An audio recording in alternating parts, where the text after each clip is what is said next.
At the age of 51, the novelist Leo Nikolaevich Tolstoy wanted to kill himself. You might think that because 19th century Russia was a very poor country, and writers are notoriously poorer than average, this self-destructive impulse was caused by hopeless poverty, or because he felt his genius was unappreciated, or because he had mental illness, which has afflicted so many great artists and writers. But none of these was the case. On the contrary, Tolstoy was arguably the most successful and celebrated author of his time. His novel War and Peace was a huge bestseller. He lived in aristocratic luxury. He was nominated for the Nobel Prize in Literature multiple times.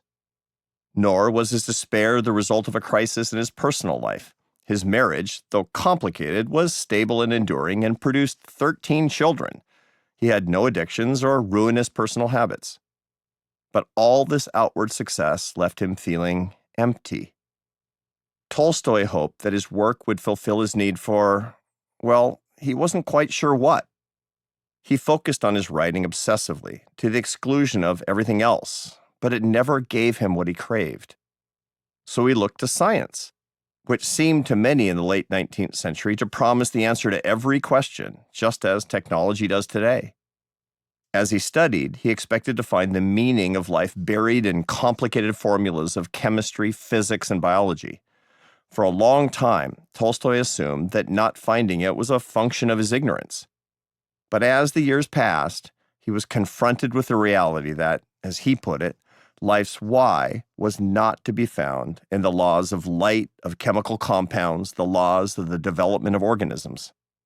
As he exhausted his intellectual options one by one, he sank deeper into despair. By the time he reached his 50s, he feared that, quote, life was meaningless. Now this was horrible. And in order to escape this horror, I wanted to kill myself, unquote. In so many ways, Tolstoy was way ahead of his time, including in his suffering, which is a lot like that of the people we met in the introduction. His situation sounds grim, and maybe yours feels that way too, at least on your worst days. But in fact, life was going to get a lot better for Tolstoy, for one simple reason. He was looking hard for his life's meaning. True, he hadn't found it yet, but as desperate as he felt, he did not stop hunting. And the best predictor of finding something, including meaning, is looking for it. In the end, Tolstoy found what he was looking for. Psychologists would say that Tolstoy was low in the presence of meaning, but high in search. In this chapter, we'll see where you are on these two dimensions. This is important as you set out on your meaning journey, because it creates a map of your meaning quest so you can find yourself on it. In this chapter, you'll take a test of where you are in presence and search, which are your starting coordinates. But before we do that, we need to figure out the destination of the meaning journey as well. That requires defining what meaning, well, means. The meaning of life. If you need to find something important, there are two questions you need to answer. The first is general, the second specific. For example, if you're keen to find a spouse, the general question to answer is, what are the characteristics of an appropriate mate? By that, I mean figuring out the general features of a person with whom you would, ideally, spend the rest of your life.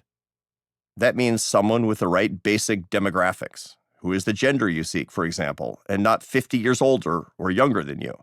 Who seems sane, who more or less shares your values, that sort of thing.